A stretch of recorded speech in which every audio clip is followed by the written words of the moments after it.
agora prosperam, ganharam carros melhores. Por quê?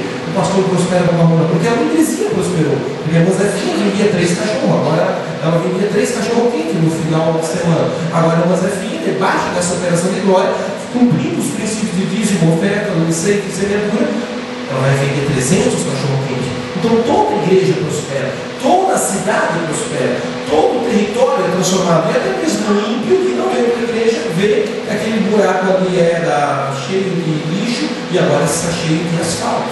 Então o inconsciente coletivo do território é varrido por uma natureza celestial, uma realidade dos céus que se expressa na terra.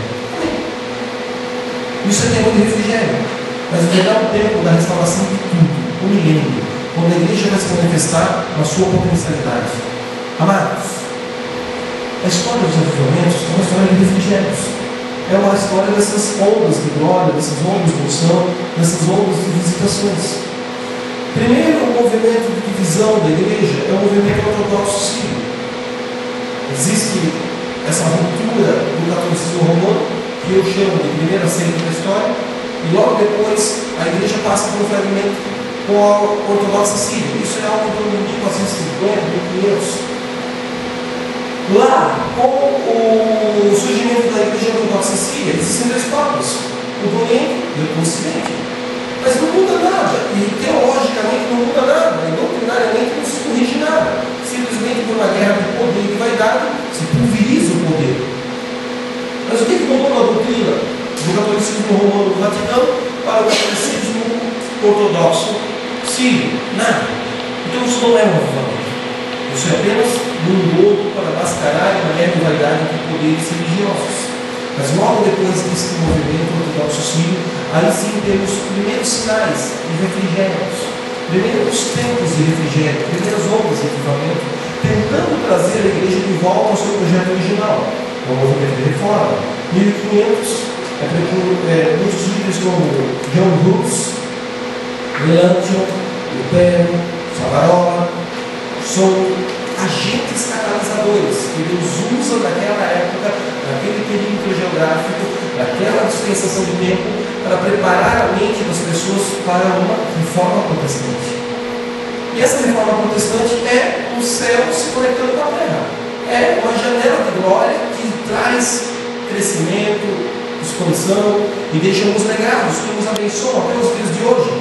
Por exemplo, o ministério de ensino havia sido sepultado, enterrado, castrado. A missa era feita em latim, ninguém entendia porcaria nenhuma, mas no final todo mundo repetia. Diga comigo, amém.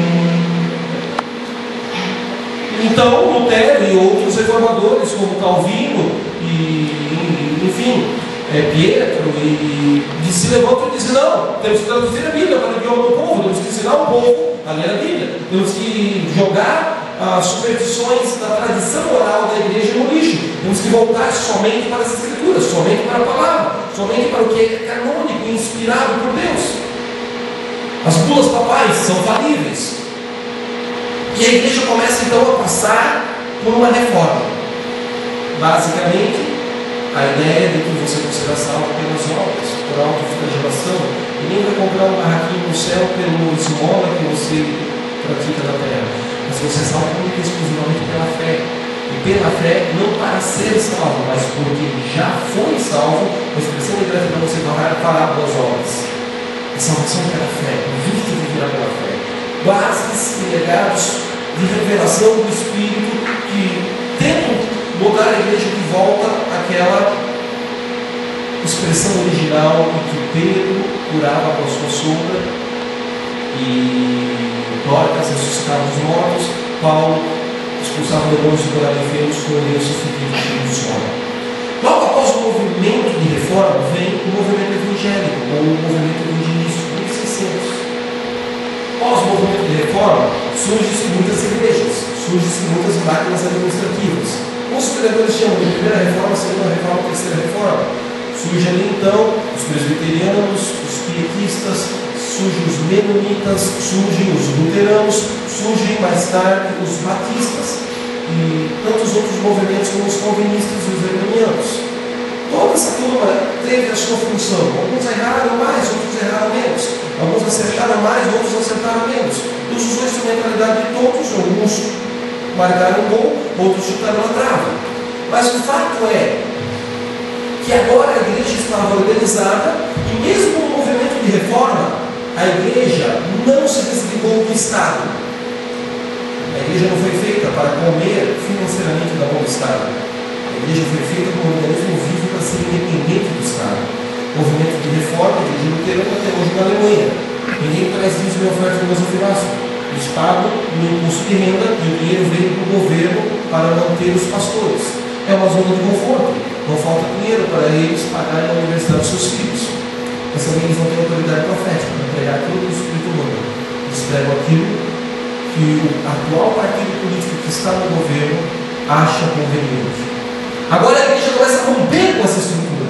Da mesma forma como o catolicismo romano, até o dia de hoje, não absorveu a Assunção, não absorveu essa visitação de glória de Deus, e até o dia de hoje o movimento católico romano desvia dinheiro de impostos que era para estar sendo usado para julgar a causa da viúva, do órfão e do estrangeiro, disfarçado de fundo de restauração de patrimônio histórico, porque não consegue se organizar uma paróquia de fundo de quintal para que os membros que são párocos daquela peruca dizimem e ofertem para restaurar o telhado, então pega o dinheiro do teu e do meu imposto para restaurar altares de ouro no interior de Minas Gerais e tomar esses templos como patrimônio da humanidade, como arquivo histórico da história brasileira. Por que não aplica o mesmo critério aos templos holandeses de protestantes lá em Recife, onde eu moro, que são tão históricos e tão importantes para serem restaurados? E só vamos receber dinheiro do governo público para o catolicismo romano, que até hoje eles estão abraçados com o Estado. Deus está trazendo ondas de ilusão para quebrar os fundamentos da população da feitiçaria romana. Um padre veio no programa de rádio e falou para mim: que vocês evangélicos são divididos, nós somos unidos. Eu disse: só não tem nenhuma, nós somos mais unidos que vocês. A obra marcha de Jesus, que toda a denominação coloca 7, 8 milhões de pessoas adorando a Jesus e todo junto. Vocês não conseguem colocar 22 mil jovens no estado do Palmeiras quando o Papa teve no Brasil. Uma diferença grande, né? 22 mil jovens no ginásio de voleibol do Palmeiras, numa missa com o pontífice, e nós colocamos 7 milhões de pessoas na rua de várias denominações. Então isso no Romano é tão dividido contra a igreja evangélica. Pega um beneditino e põe para conversar com o franciscano. Pega um carmelita e põe para discutir teologia no dominicano. Ideias tão diferentes quanto, só que em uma capa de falsa unidade. Quando eu falei isso para o padre, ele começou a engasgar, eu estava errado, eu tomar água. E aí eu disse para ele: e digo mais, meu amigo, nós ensinamos o princípio de oferta, porque nós não nos sentimos confortáveis, desviando verba pública, maquiando esse dinheiro para reconstruir o telhado da paróquia, porque os membros que se beneficiam dessa paróquia não têm vergonha na cara para tomar uma atitude de fazer uma oferta voluntária. Nós mesmos ensinamos o nosso povo a ser mais voluntário. Acho que eu nunca mais fui no debate teológico do rádio. Agora, no movimento evangélico, surge o batismo nas águas, o batismo de submersão. Em 1600, ao longo da história da igreja. Agora surge então os batistas dizendo que não era para batizar para ser salvo. A salvação era pela fé, porque eu fui salvo, eu dava um testemunho público mergulhando nas águas. Até esse momento, em 1500, a igreja luterana, a igreja presbiteriana, os mennonitas, até hoje batizam em aspersão, bebezinhos, porque eles fazem parte desse movimento teológico da primeira janela de glória, da primeira onda de restauração de coisas que veio. Agora, com o movimento evangelical, algo mais importante é necessário fazer. A teologia agostiniana dizia assim: se você entrou na igreja, fica tranquilo, relax, está salvo. Você está na igreja e a igreja é a porta dos céus. Agora, no 1600, o entendimento evangelical diz assim: você pode estar na igreja, você vai para o inferno, seu miserável, se você não se arrepender e não se converter de todo o coração. Teologicamente, as coisas começam a mudar. É semelhante à pregação de Paulo, de Pedro: arrependei-vos e convertei-vos. Agora, em 1600, a igreja se separa do Estado. O governo é lá e o governo tem que ser laico. Teoricamente, teria que ser laico. E a igreja está aqui com uma gestão e uma administração independente. Automaticamente, se a igreja não come mais com o dinheiro dos impostos do Estado, o que tem que acontecer? É isso mesmo que você está pensando: essa colinha de dízimo e oferta todo mês para gerar essa autoridade profética para a igreja poder dizer assim: ó, o governo está fazendo é pecado, nós nos levantamos agora contra essa lei de casamento homossexual, nós nos levantamos agora contra essa lei de aborto, nós nos levantamos agora contra essa lei de legalizar a venda da maconha, da cocaína vermelha, porque nós não dependemos jurídica, institucional e financeiramente do governo público. Então, seja uma voz profética que puxa a orelha dos governantes. Em tese, essa é a nossa função. 1700 surge um movimento chamado Movimento de Santidade. Qual é a grande pregação que todos os pregadores pregavam em 1700? Ser santos, o Senhor é santo. Então eles leem no livro de Êxodo e no livro de Levíticos a frase: santificai-vos hoje, Josué e Moisés, usando muitas dessas expressões, porque amanhã o Senhor fará milagres, maravilhas, grandes coisas no meio de vós. E eles descobriram que em Hebreus, no Novo Testamento, não se anula essa sentença, mas se reafirma isso: sede santos, porque o Senhor é santo.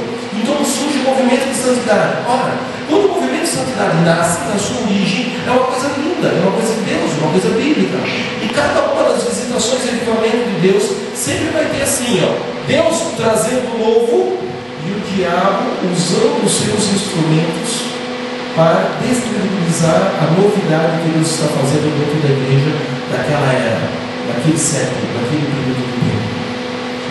Então, se Deus estava levantando pessoas para voltar a jejuar, voltar a orar, voltar a pregar sobre consagração, abstinência de pecado, porque até então era uma total banalização da graça. Não, Deus é gracioso, eu sou fraco e eu nunca vou conseguir ser como Jesus. Agora não, no movimento de santidade eles descobrem que o propósito de Deus é ter uma grande família de muitos filhos, vírgula, diga comigo, semelhantes a Jesus. Se Deus é santo, através da comunhão com o Espírito de Deus, esse Espírito de santidade vai mudar a nossa história. Não estou dizendo que é uma varinha de condão, não estou dizendo que é fácil, não estou dizendo que é um soco, mas que é um processo de santificação. Até então ninguém nem entendia o que era nascer de novo, agora já nasceu. Depois ninguém entendia o que é batismo para testemunho ou batismo para ser salvo. Deus corrige isso. Agora nessa terceira onda de avivamento, Deus está dizendo: você é salvo por uma decisão de fé, batiza para um testemunho público, mas dá início a um processo de santificação que vai culminar lá na glória, no seu arrebatamento ou na sua morte e encontro com Jesus nos céus, na eternidade. O movimento de santidade traz coisas genuínas, mas ao mesmo tempo que Deus está levantando pastores, líderes no mundo, para trazer um ensino de santidade bíblico e coerente, o diabo também está levantando pastores, líderes, presbíteros, diáconos e profetisas semelhante à irmã pinta cabelo de fogo, para trazer um falso estereótipo de espiritualidade. Não, irmão, você tem que ser santo, ser santos, e você não pode prosseguir isso. Ser santos. Então não pode cortar o cabelo, não pode escovar o dente, não pode passar shampoo, não pode usar perfume, brinco, é vaidade. E tantas outras coisas neuróticas, ou fora de um contexto bíblico, única e exclusivamente culturais, que se misturaram com essa revelação e esta manifestação genuína de Deus. Mas o diabo usou agora elementos culturais para confundir a mente de líderes e trazer um jugo de falsa espiritualidade. Você é santo, tem que orar 40 minutos de joelho em cima do milho. Não, você tem teologia católica romana, de autoflagelação, atualmente está confusa. Você está desatualizado, você precisa de um upgrade espiritual para entender o que Deus veio fazendo ao longo dessas ondas de unção. A unção que Deus deu em 1500 é diferente da unção que Ele compartilhou sobre a cristandade em 1600, que é diferente da unção que Ele está trazendo agora, em 1700. Se houve um movimento de reforma e o diabo levantou um movimento de contra-reforma, ora, houve um movimento de santidade e automaticamente o diabo levantou um movimento de legalismo, fanatismo religioso e falsa